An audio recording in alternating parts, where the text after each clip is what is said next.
আপনি কি জানেন আল্লাহকে ভালোবাসার সবচেয়ে সহজ উপায় এমন কিছু যা করতে আপনার কোনো বিশেষ যোগ্যতার দরকার নেই? আমরা সবাই আল্লাহকে ভালোবাসতে চাই, কিন্তু দুনিয়ার ব্যস্ততায় সেই ভালোবাসা যেন হারিয়ে যায়। কখনো মনে হয় আল্লাহ কি আমাকে ভালোবাসেন? আমি কি সত্যিই তার কাছের বান্দা? রাসূলুল্লাহ সাল্লাল্লাহু আলাইহি ওয়াসাল্লাম আমাদের শিখিয়েছেন, যে বেশি বেশি আল্লাহকে স্মরণ করে আল্লাহ তাকেও স্মরণ করেন।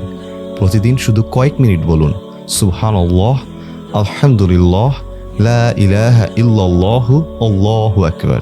শুধু একমাত্র আল্লাহর জিকিরই তার ভালোবাসার সবচেয়ে সহজ দরজা। আপনার ইবাদতের মুহূর্তকে আরও প্রশান্ত করতে ব্যবহার করুন বারাকা বাংলাদেশের প্রিমিয়াম আতর। দীর্ঘস্থায়ী সুগন্ধে প্রতিটি মুহূর্ত হয়ে উঠুক আরও আত্মবিশ্বাসী ও স্মরণীয়।